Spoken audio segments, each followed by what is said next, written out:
जय हिंद, वंदे मातरम साथियों। स्वागत है आपका अपने YouTube चैनल ग्रेड पाठशाला में।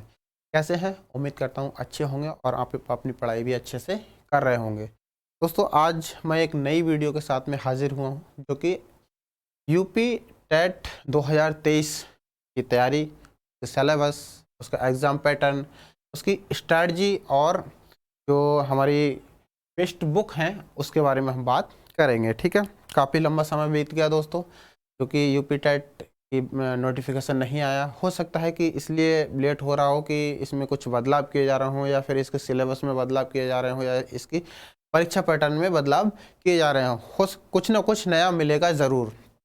जल्दी से ही अगर नोटिफिकेशन आ जाएगा, आपको वक्त नहीं मिलेगा, तो आप अभी से ही नोटिफिकेशन का इंतजार ना करें और अभी से ही आप इसकी तैयारी में लग जाएं। ठीक है, इस वीडियो के माध्यम से जानेंगे कि सिर्फ 2 माह की तैयारी में ऐसी कैसी स्ट्रेटजी बनाएं, ऐसी कौन सी बुक्स पढ़ें, किस तरीके से पढ़ें कि हम सिर्फ 2 माह की तैयारी में 110 का आंकड़ा जो है वो पार करें। ठीक है, तो सबसे पहले हम बात कर लेते हैं यहाँ पे इसकी एज लिमिट। जैसा कि आपको पता होगा, ठीक है, ज़्यादा बताने की ज़रूरत है नहीं कि एज लिमिट जो है वो 18 से 35 वर्ष है, और जैसे जैसे जो क्राइटेरिया छूट का है वो आपको छूट दी जाएगी। ठीक है, उसके बाद में हम बात करेंगे कि शैक्षणिक योग्यता क्या रहेगी। इसमें 2 प्रकार के टीचर्स के लिए परीक्षाएं होती हैं, 2 पेपर होते हैं। पहला तो बोर्ड शिक्षक होंगे जो कि 1 से लेकर 5 तक की क्लास के लिए नियुक्त किए जाएंगे। दूसरे वो शिक्षक होंगे जो कि 6 के से लेकर 8 क्लास तक नियुक्त किए जाएंगे। ठीक है, तो सबसे पहले हम 1 से लेकर 5 तक के शिक्षकों की जो परीक्षा होने वाली है उसके बारे में बात करेंगे, यानी कि पेपर फर्स्ट। ठीक है, इसके लिए एलिजिबिलिटी जो आपका होगी, योग्यता होगी, वो ग्रेजुएशन भी होना चाहिए और 2 वर्ष का डीएलएड उत्तीर्ण होना चाहिए या फिर अंतिम वर्ष में होना चाहिए। ठीक है, ये तो पहली। अगर ये भी नहीं है तो दूसरे में बोल रहा है कि ग्रेजुएशन तो होना चाहिए। ठीक है, उसके साथ साथ शिक्षा शास्त्र में 2 वर्षीय डिप्लोमा डीएड उत्तीर्ण होना चाहिए या फिर अंतिम वर्षों में होना चाहिए। ठीक है, अगर ये दोनों भी नहीं है, फिर तीसरे में बोला गया है कि न्यूनतम 45% अंकों के साथ में स्नातक की परीक्षा पास हो। ठीक है, या फिर बीएड उत्तीर्ण हो या फिर अंतिम वर्ष में हो। ठीक है, ऐसा इसने बोल दिया।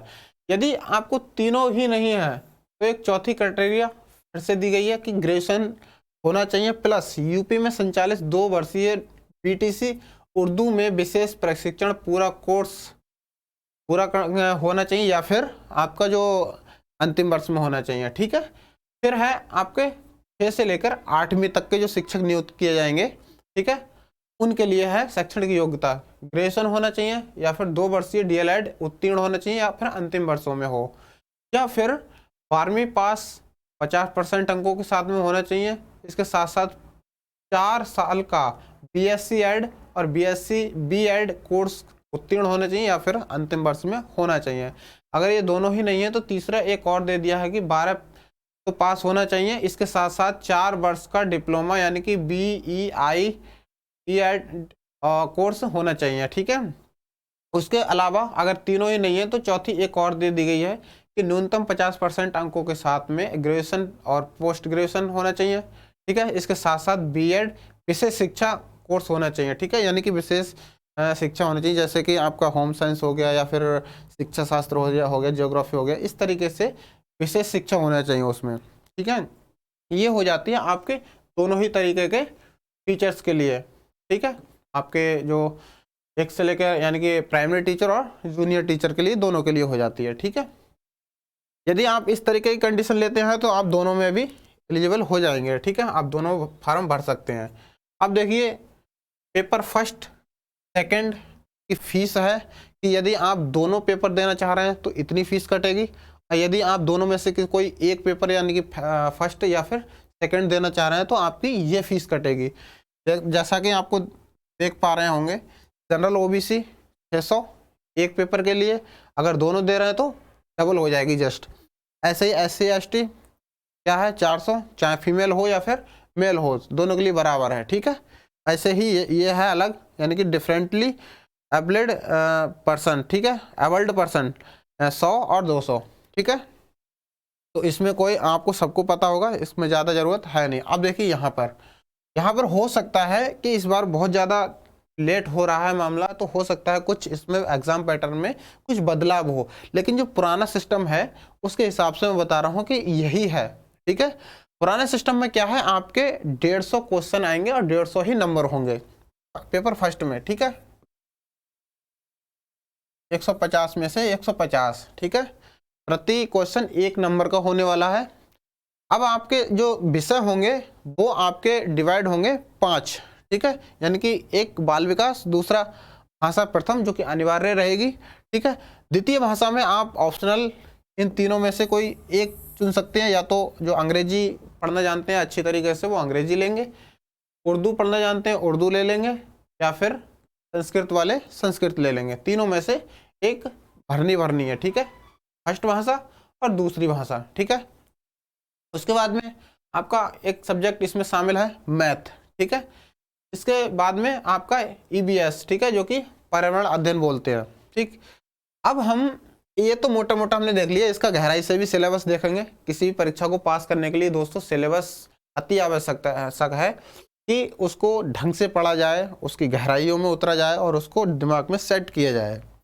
ठीक है, यदि आपने यहाँ तो पढ़ लिया, उसका एग्ज़ाम सिलेबस नहीं देखा कि हमारा सिलेबस क्या है या फिर चेंज सिलेबस क्या है, तो आप मात खा सकते हैं और हो सकता है कि परीक्षा आपको दोबारा से देनी पड़े। ठीक है, एक बार में आपका सिलेक्शन ना हो। तो इस तरीके से हम सिलेबस को पढ़ेंगे और सिलेबस की गहराइयों में उतरेंगे कि पहली बार में आपके 110 प्लस चले जाएं। ठीक है, चलिए हमने पेपर फर्स्ट की बात कर ली, अब आते हैं पेपर 2 की बात। ठीक है, जो कि आपके जूनियर लेवल का होगा। ठीक है, जो जूनियर लेवल के टीचर भर्ती होंगे उनकी परीक्षा के लिए होगा। इसमें भी वही है, इसमें आपके 4 सब्जेक्ट कर रखे हैं। ठीक है, बाल विकास 30, यानी कि प्रश्नों की संख्या 30 और अंकों की संख्या भी 30। ठीक है, वही भाषा प्रथम इसमें भी है और उसमें भी थी 30-30। ठीक है, इधर क्या है, प्रश्नों की संख्या है और इधर अंकों की संख्या है। इधर भाषा देती है में सेम है पहले वाले की तरह, अंग्रेजी, उर्दू या फिर संस्कृत में से एक होना चाहिए, 30 और 30। ठीक है, ये हमारे प्रश्नों की संख्या है कि इतने प्रश्न इस सब्जेक्ट से आएंगे। इसमें क्या किया है इन्होंने, EVS की जगह क्या कर दिया है, गणित एक ही जगह शामिल कर दिया, उसमें अलग था विज्ञान और सामाजिक विज्ञान। ठीक है, सामाजिक विज्ञान में इतिहास, भूगोल, आपके जो पॉलिटी है वो सब इसमें शामिल कर दी गई है। ठीक है, अब देख लेते हैं कि पेपर फर्स्ट के सिलेबस जो है वो डिटेल से क्या है और पेपर सेकंड के सिलेबस जो डिटेल से क्या है। ठीक है, यदि आपको वीडियो अच्छी लग रही हो दोस्तों तो हमारे चैनल को प्लीज़ सब्सक्राइब कीजिए और दोस्तों के साथ में इस वीडियो को साझा करें, जिससे कि आपके दोस्तों को लाभ मिल सके। ठीक है, और हमारे चैनल के माध्यम से इस टैट के, यानी कि यूपी टैट के जल्द ही एक तो प्रैक्टिस कराई जाएगी, प्रैक्टिस सेट स्टार्ट होंगे, कंप्लीट प्रैक्टिस सेट। उसके बाद में आपको कॉन्सेप्ट भी कराए जाएंगे। ठीक है, यानी कि पूरा फ्री बैच रहेगा आपका, पूरा फ्री बैच रहेगा आपका। ठीक है, आपको हिंदी जो यूपी टेट के लिए है वो करा दी गई है, आपका जो EBS है वो करा दिया गया है और आपकी ज्योग्राफी, पॉलिटी वो करा दी गई है। ठीक है, मैथ भी इस लेवल का करा दिया गया है। ठीक है, कुछ सब्जेक्ट हैं वो आपके बाकी हैं, वो करा दिए जाएंगे। ठीक है, चलिए पहला है बाल विकास और शिक्षा शास्त्र। इसमें शिक्षा शास्त्र भी शामिल है, बाल विकास अलग है जिसको CDP बोलते हैं। ठीक है, बाल विकास इस और एवं शिक्षण विधियाँ। ठीक है, पहले है बाल विकास। इसमें देखिए इस तरीके से बाल विकास का अर्थ, आवश्यकता, क्षेत्र, बाल विकास की अवस्थाएं, शारीरिक विकास, मानसिक विकास, संवेगात्मक विकास, भाषा विकास, अभिव्यक्ति क्षमता का विकास, यानी कि बहुत सारे विकास हैं इसमें। ठीक है, तो ये पूरी PDF जो है वो आपको हमारे टेलीग्राम चैनल ग्रेड पाठशाला पे मिल जाएगी। ठीक है, कृपया आप उसको ज्वाइन कर लीजिए। ठीक है, इस तरीके के आपके हर चीज़ है और सीखने का अर्थ, जिसमें आपके बहुत सारे सिद्धांत आएंगे, थॉर्नडाइक का सिद्धांत आएगा, पावलक का सिद्धांत आएगा और बहुत सारे प्याजे हैं, स्किनर हैं, व्योगास्की है, ये सब सिद्धांत मिलेंगे ही मिलेंगे। ठीक है, 100% मिलेंगे। ठीक है, कोलर वगैरह। ठीक है, तो इनको आप अच्छे से समझ लीजिए और ये सिलेबस डाउनलोड कर लेना, आप अच्छे से इसको एक बार पढ़ लेना।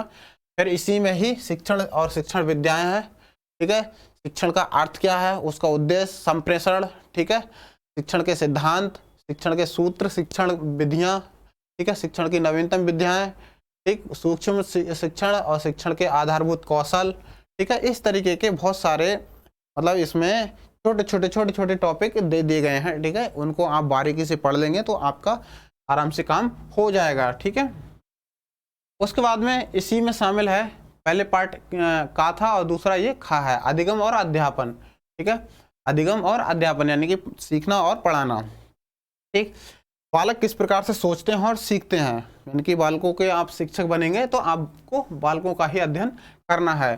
बालक विद्यालय प्रदर्शन में सफलता प्राप्त करने में कैसे और क्यों असफल हो जाते हैं, ठीक है। तो अभी ये भी टॉपिक है आपका, ये अधिगम और अध्यापन की बुनियादी प्रक्रियाएं, जैसे कि बालकों का अधिगम कार्यनीतियां सामाजिक क्रियाकलाप के रूप में, और अधिगम के सामाजिक संदर्भ, एक समस्या समाधान करता और एक वैज्ञानिक अन्वेषक के रूप में बालक, ठीक है। बालकों में अधिगम की वैकल्पिक संकल्पना, अधिगम प्रक्रिया में महत्वपूर्ण चरणों के रूप में बालक की त्रुटियों को समझना, बोध, संवेदनाएं, प्रेरणा और अधिगम में योगदान देने वाले कारक निजी या फिर पर्यावरणीय, ठीक है, दोनों ही कारक आपको पढ़ने हैं, ठीक। इस तरीके से आपको जो सिलेबस है वो जो CDP का वो कंप्लीट होता है। उसके बाद में जो भाषा फर्स्ट है, हिंदी अनिवार्य है, ठीक है, ये मैंडेटरी है। आपठित अनुच्छेद हिंदी वर्णमाला, यानी कि पूरी की पूरी हिंदी है, इसमें कोई ऐसा टॉपिक नहीं है जो आपका छूटा हुआ हो, ठीक है। तो आप ध्यान समझ लेना कि इसमें छोटे छोटे टॉपिक हैं, आपको पूरी कंप्लीट हिंदी पढ़ लेनी है, जो कि आपको पेपर फर्स्ट और पेपर सेकंड दोनों में ही काम आने वाली है, ठीक है। हिंदी पेडोलॉजी वही है, आ गया फिर से। अधिगम और अर्जन, भाषा अध्यापन के सिद्धांत, सुनने और बोलने की भूमिका, किस प्रकार हमको सुनना चाहिए, किस प्रकार से बोलना चाहिए, भाषा का कार्य, बालक इसे किस प्रकार एक उपकरण के रूप में प्रयोग करते हैं, मौखिक और लिखित रूप में अपने विचारों के संप्रेषण के लिए किसी भाषा के अधिगम में व्याकरण की भूमिका का निर्णायक संदर्भ, एक भिन्न कक्षा में भाषा पढ़ाने की चुनौतियां, ठीक है, भाषा की कठिनाइयां, त्रुटियां, विकार, भाषा कौशल, भाषा बोधगम्यता और प्रवीणता का मूल्यांकन करना, ठीक है।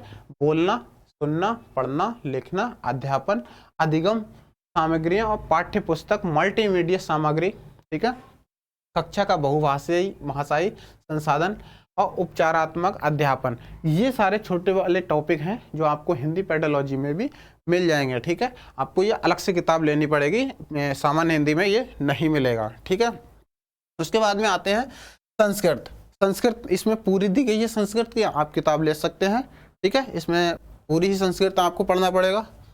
फिर आते हैं जो भाषा सेकंड था, यानी कि संस्कृत में द्वितीय भाषा है, ठीक है, वो आपको 3 सब्जेक्ट में से एक सब्जेक्ट चुनना होगा, चाहे आप संस्कृत चुन लीजिए, चाहे आप उर्दू चुन लीजिए, चाहे आप इंग्लिश चुन लीजिए, ठीक है। देखिए भाषा सेकंड में आपको इंग्लिश का जो सिलेबस है वो है अनसीन पैसेज द सेंटेंस, ठीक है, ये पहला टॉपिक।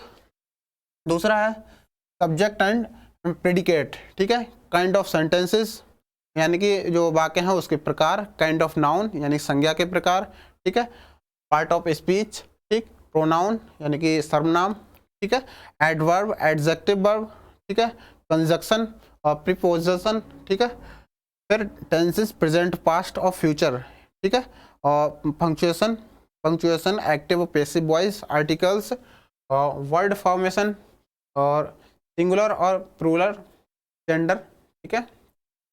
उसके बाद में आ जाते हैं गणित, ठीक है। गणित में कुछ छोटे वाले टॉपिक दिए गए हैं, संख्या एवं संख्याओं का जोड़ घटाना गुणा भाग, ठीक है। इसमें बेसिकली आपको बता दूं मैं कि परिभाषा टाइप में पूछे जाते हैं, कि पूछ लेगा किसी भी एक छोटे से पॉइंट की परिभाषा पूछ लेगा, ठीक है।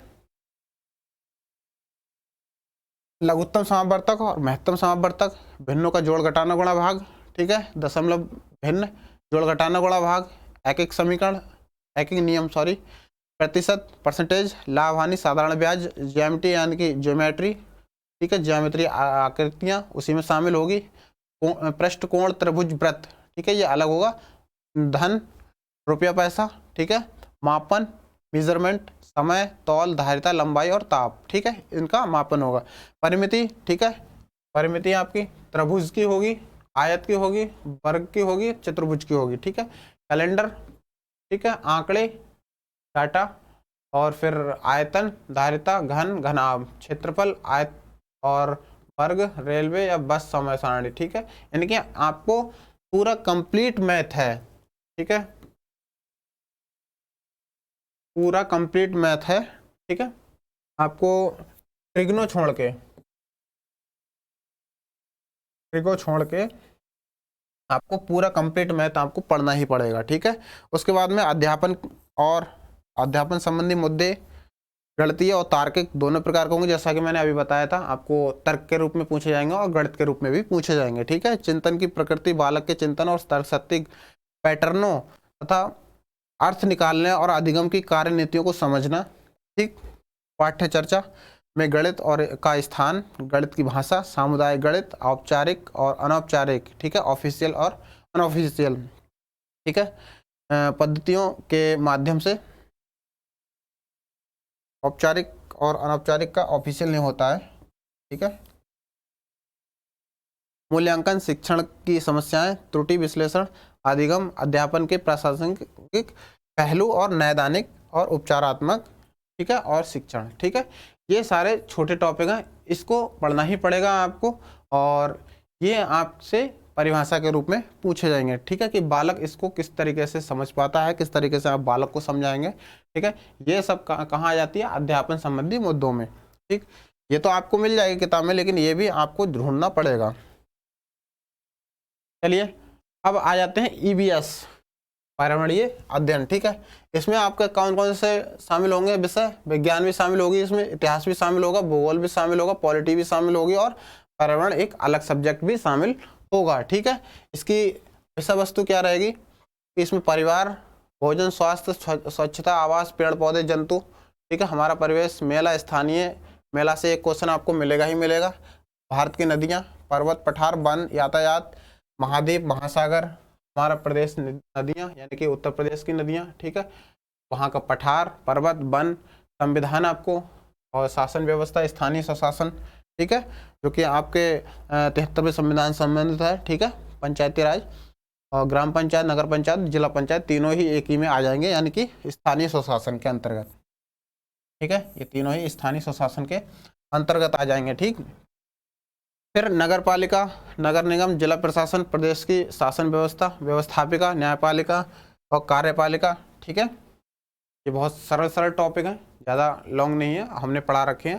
फिर पर्यावरण संरक्षण, फिर पर्यावरण के प्रति आपको सामाजिक दायित्व बोध, पर्यावरण संरक्षण हेतु संचालन योजना, ये बहुत सारे आपके सभी टॉपिक दिए गए हैं। आप टेलीग्राम से जुड़ जाइएगा और वहाँ से इसको प्राप्त कर लीजिएगा। फिर उसके बाद में ये पेपर फर्स्ट हो जाता है।